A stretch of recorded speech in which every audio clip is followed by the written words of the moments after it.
రాష్ట్ర వ్యాప్తంగా విద్యార్థులకు వచ్చే విద్యా సంవత్సరంలో 1-8 తరగతులకు సిలబస్ అయితే మార్పు అయితే చేస్తూ ఉన్నారనమాట.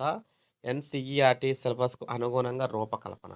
రాష్ట్రంలో వచ్చే విద్యా సంవత్సరం నుంచి 1 తరగతి నుంచి 8 తరగతుల సిలబస్‌లను పాఠశాల విద్యాశాఖ మార్పు చేస్తుంది. జాతీయ విద్యా విధానానికి అనుగుణంగా ఈ మార్పులు చేస్తుందనమాట.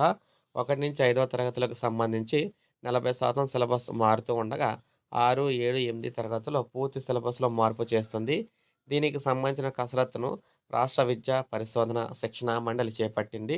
రాష్ట్రంలో జాతీయ విద్యా పరిశోధన శిక్షణా మండలి సిలబస్‌ని ఇప్పటికే అమలు చేస్తూ ఉండగా, ఎన్‌సీఈఆర్‌టీ ఇటీవల సిలబస్ మార్పు చేసింది. దీనికి అనుగుణంగా పాఠ్య పుస్తకాలను మార్పు చేస్తున్నారు. 6, 7, 8 తరగతుల్లో తెలుగు, హిందీ సబ్జెక్టులో మార్పులు పెద్దగా ఉండవు. సాంఘిక శాస్త్రంలో చరిత్ర, భౌగోళిక శాస్త్రం స్థానిక అవసరాలకు అనుగుణంగా మార్పు చేస్తారు. మిగతా సబ్జెక్టులో ఎన్‌సీఈఆర్‌టీ సిలబస్సే ఉంటుంది. ప్రశ్నల విధానంలో కూడా మార్పు చేస్తున్నారు. నేరుగా జవాబు రాసేలా కాకుండా ఆ పాఠ్యపుస్తకం మొత్తం చదివితేనే ప్రశ్నకు జవాబులు రాసే విధానాన్ని అయితే తెస్తూ ఉన్నారన్నమాట. సో, ఈ విధంగా విద్యార్థులందరికీ కూడా మొత్తం బుక్స్ అయితే మారిపోతున్నాయి. సో, ఇది మనకి తాజా సమాచారం. ఒక లైక్ చేయండి, సబ్స్క్రైబ్ చేసుకోవద్దు. మన ఛానెల్ సబ్స్క్రైబ్